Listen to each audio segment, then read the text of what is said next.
कुछ दिन पहले लेजेंड्स क्रिकेट लीग हुई थी और उस लेजेंड्स क्रिकेट लीग में वैसे तो बड़े बड़े लेजेंड्स खेल रहे थे क्रिकेट, लेकिन एक लेजेंडरी शख्सियत उसमें और मौजूद थी और वो थी खातून एम्पायर हुमैरा फराह साहिबा, जो कि पाकिस्तान में क्रिकेट की पहली खातून एम्पायर हैं। आज हमने हुमैरा फराह साहिबा को दावत दी हमारे प्रोग्राम में, उनसे ज़रा उनकी ज़िंदगी की कहानी जानते हैं और अंपायर की उंगली उठाने वाला सिलसिला उनके दिल में कैसे आया। अस्सलाम वालेकुम हुमैरा साहिबा।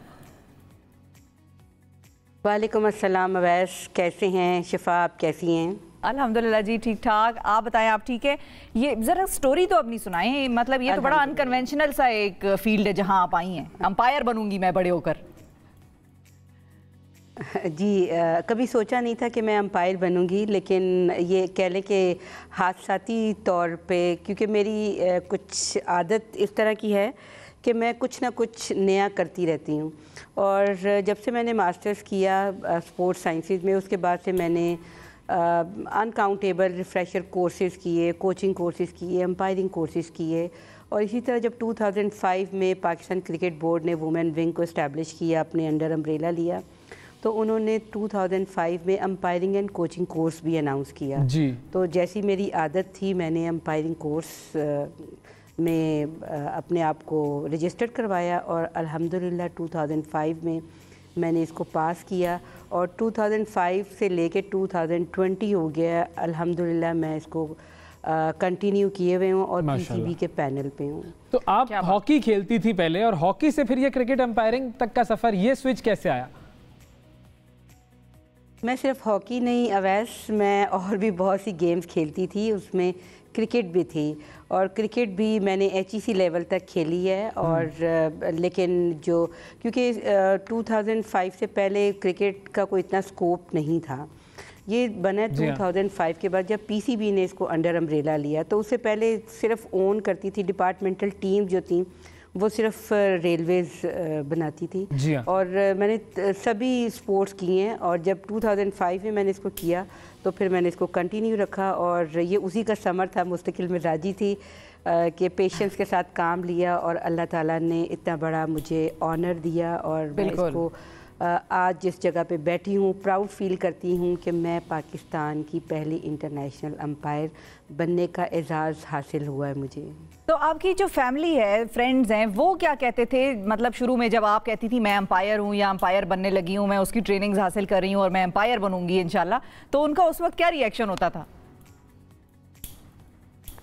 जब मैं अंपायर बन गई तो उसके बाद जब मैं किसी से बात करती कि मैं वुमेन अंपायर हूँ तो कहते लो ये डिपार्टमेंट रह गया था, ये फील्ड रह गया था। तो बड़ा डिसहार्ट होती थी मैं कि बजाय इसके कि मुझे अप्रिशिएट करें या मुझे मतलब हौसला दें कि हाँ अच्छा किया आपने और मज़ीद अपनी क्वालिफ़िकेशन को इम्प्रूव किया।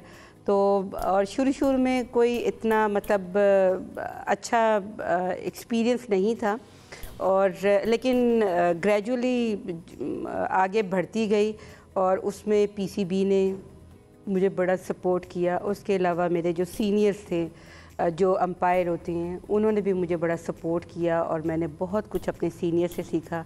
और पीसीबी ने भी हर जगह पे, किसी जगह पे मैन वुमेन का कहीं डिफरेंस नहीं रखा, हमेशा उनके बराबर जो भी हर तरह से इक्वली राइट्स हमें दिए। और ये पीसीबी की मरहूने मिन्नत में आज लेजेंड लीग करके आई हूँ, जो बिल्कुल उसका भी तजर्बा मैं आपसे पूछूंगा। और मेरा ये ड्रीम था कि मैं आईसीसी पैनल में जाऊँ और अल्लाह ताला ने इस तरह से मुझे आईसीसी के अप्रूव्ड जो ये टूर्नामेंट था, लेजेंड लीग था, मुझे इसमें अल्लाह ताला ने ये एक तो इस लेजेंड लीग का तजर्बा, वहाँ पे जाके लेजेंड्स लीग को कैसा तजर्बा रहा? लेजेंड्स ज़्यादा गुस्से में तो नहीं आ जाते थे जब आप उनको आउट करार देती थी? अच्छा नहीं अवैस, आप शिफा आप यकीन करें कि पहले मुझे बहुत डर था कि मैं जाऊंगी, मैं कैसे इतने लेजेंड्स में मेरे दाएं बाएं आगे पीछे सब लेजेंड्स होंगे, एक्सपीरियंस्ड और सुपरस्टार क्रिकेट के तमाम दुनिया से, तो मैं कैसे अपना डिसीजन दूंगी, क्या करूंगी? तो लेकिन जब पहला मैच था, पहला मैच ही मैंने ऑन फील्ड किया और उसके बाद से मेरा कॉन्फिडेंस और मेरा एक्सपीरियंस नॉलेज बहुत ज़्यादा हुआ। और लेजेंड्स वाकई लेजेंड्स थे। लेजेंड्स थे, अच्छा। तो ये बताएं कि इतना अच्छा, हाँ उन्होंने बहुत अच्छा मतलब ये क्योंकि ये वुमेन एम्पावरमेंट, उन्होंने जो लेजेंड लीग थी उन्होंने वुमेन एम्पावरमेंट के हवाले से तमाम फीमेल ऑफिशियल्स को इसमें अपॉइंट किया और इसमें जो थे तमाम अंपायर्स एंड मैच रेफरी जो कि साउथ अफ्रीका से थी, इंडिया से, हांगकांग से थी और मैं वाहिद पाकिस्तान से थी। और हम लोगों ने वहाँ जाके थ्रू आउट मैचेस सिर्फ फीमेल ने किए और ये कभी भी दुनिया में कभी इतने इंटरनेशनल लेवल पे ऐसा नहीं हुआ। तो अच्छा, जाहिर है अंपायर अब एक न्यूट्रल बॉडी होती है इन लेजेंड्स में। अंपायर एक न्यूट्रल बॉडी होती है और उसने आउट देना होता है, चाहे किसी भी टीम का बंदा आउट हो, वो अगर ड्यूटी पे है तो उसने आउट देना है, उंगली अंपायर की खड़ी करनी है। कभी आपका दिल चाहा कि ये खिलाड़ी बहुत आपको अच्छा लगता है और आउट हो गया और आपका दिल ना चाह रहा हो कि वो उंगली खड़ी करे? अंपायर जो हैं वो सोल जज होते हैं और उनकी एक जो फिंगर रेज होती है वो बैट्समैन और बॉलर का उसके ऊपर कैरियर डिपेंड कर रहा होता है। हाँ। तो ये फिंगर जो हम रेज करते हैं वो बिला वजह नहीं करते, उसको बड़ा गौर से सोच समझ के उसके ऊपर जो उस वक़्त हमारे सोच में दिल में आता है कि हाँ ये जो हमने देखा है कि आया ये आउट था या नहीं था, तो आउट देते हैं। और बाकी ये कि इंसान गलती भी करता है, सही है, लेकिन गलती हो सकती है, अपनी क्रेडिबिलिटी भी अंपायर की ऑन स्टेक होती है ना। जी बिल्कुल। अब तो जैसे देखिए आप DRS मेथड सिस्टम यूज़ होता है रिव्यू का, उसमें उससे ज़्यादा डर लग रहा था कि रिव्यू का क्या होगा, गलत हो गया सही हो गया। तो लेकिन अल्हम्दुलिल्लाह अल्लाह ताला का जितना शुक्र अदा किया जाए, बड़ा अच्छा एक्सपीरियंस रहा और जितने रिव्यू हुए मेजॉरिटी जो थे वो डिसीजन मेरे। क्या बात है, क्या बात है। फाइनली नहीं पूछा मुझे क्यों निकाला?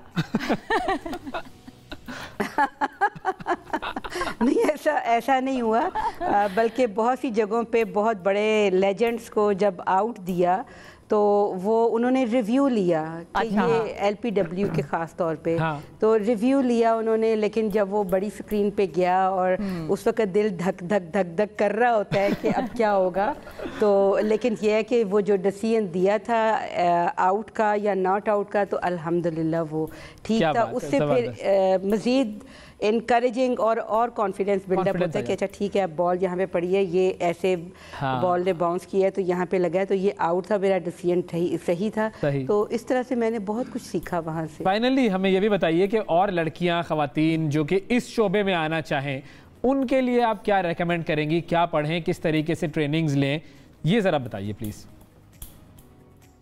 जिस तरह से मैंने अभी आपको ज़िक्र किया कि मैं पहली वुमेन अंपायर थी नेशनल लेवल पे, अल्हम्दुलिल्लाह इंटरनेशनल लेवल पे पाकिस्तान की पहली वुमेन अंपायर हूँ, तो मुझसे इंस्पायर होके और बहुत सी फ़ीमेल्स इस फील्ड में आईं और अभी भी आ रही हैं और अभी भी बहुत सी कॉल्स और मैसेजेस मुझे आते हैं जब से ये इंटरनेशनल एक्सपोजर मेरा हुआ है। तो फ़ीमेल के लिए यही है कि फ़ीमेल हम किसी से कम नहीं, कि जिस तरह से मर्द हर फील्ड में अपना लोहा मनवा रहे हैं और अंपायरिंग फील्ड में जैसे कि आप सारी दुनिया को पता है अलीम डार ने दुनिया में पाकिस्तान का नाम रोशन किया अंपायरिंग के फील्ड में, तो मेरी भी ये ख्वाहिश है कि मैं भी पाकिस्तान का वुमेन अंपायर के हवाले से नाम रोशन करूं। और जो यंग जनरेशन है, जो फीमेल्स हैं, वो कोई काम मुश्किल नहीं है, सिर्फ मतलब इसका कोई कोर्स वगैरह होता है जो ख़वातीन को करना पड़ेगा, कोई ट्रेनिंग होती है? जी जी बिल्कुल, इसकी ट्रेनिंग होती है और इसके लिए अब जो है वो फर्स्ट क्लास मैचेस खेले हों, क्रिकेट खेली हो और उसके अलावा इसका लेवल 1 और लेवल 2 PCB करवाता है, ऑर्गेनाइज करवाता है, वो हमें पढ़ना पड़ता है। फिर उसका बाकायदा एग्ज़ाम होता है, उसमें 90% मार्क्स लेने ज़रूरी होते हैं, फिर वाइवा होता है और फिर लेवल 2 होता है और फिर ये करने के बाद फिर हम सर्टिफाइड अंपायर हो जाते हैं। बहुत ज़बरदस्त, बहुत शुक्रिया अदा करेंगे हुमैरा फ़राह साहिबा, आपने वक्त दिया हमारे प्रोग्राम के लिए और हमारे प्रोग्राम की भी इज़्ज़त बढ़ाई। हमें बड़ी खुशी हुई आपसे मिलकर और हमारी दुआ ये है कि आप जिस तरह अलीम डार साहब का आपने जिक्र किया, अलीम डार साहब से भी आगे जाएं और ख़वातीन अंपायर्स में आप अपना और पाकिस्तान का नाम रोशन करें और बहुत सारी ख़वातीन के लिए आप मशले आएँ। थैंक यू हुमैरा फ़राह साहिबा।